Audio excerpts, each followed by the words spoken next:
এই যে নারিকেলের কি জানি বলে, এটাকে মালা না নাকি? না না না, বানাইছে কি দিয়া?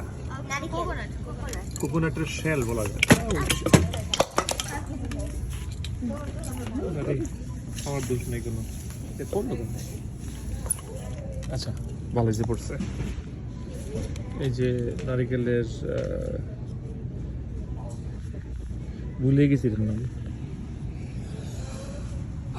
আচ্ছা, যার মনে থাকবে বলবেন যেটা আসলে নামটা কি, নারিকেলের কি এটা মালা তো বাইরেরটা, কখনো শেল রাইট?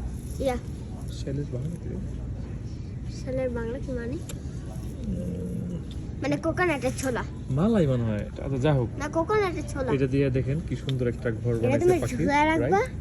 এই কি তেরো ঢুকে কেমনে? পাখি ঢুকার তো জায়গা পাখি আছে। ঢোকার জায়গা তো এই দিক দিয়া। এটা কি পাখির বাসায় শিওর? আচ্ছা যা হোক, এটার দাম কত? এটার দাম কিন্তু হচ্ছে $12। $12 মানে হচ্ছে প্রায় 15 টাকা কাছাকাছি কিছু একটা হবে। সো এটা কিন্তু একটা সম্ভাবনার ব্যাপার দেখা যাচ্ছে এখানে আমাদের দেশের জন্য, বাংলাদেশের জন্য আর কি।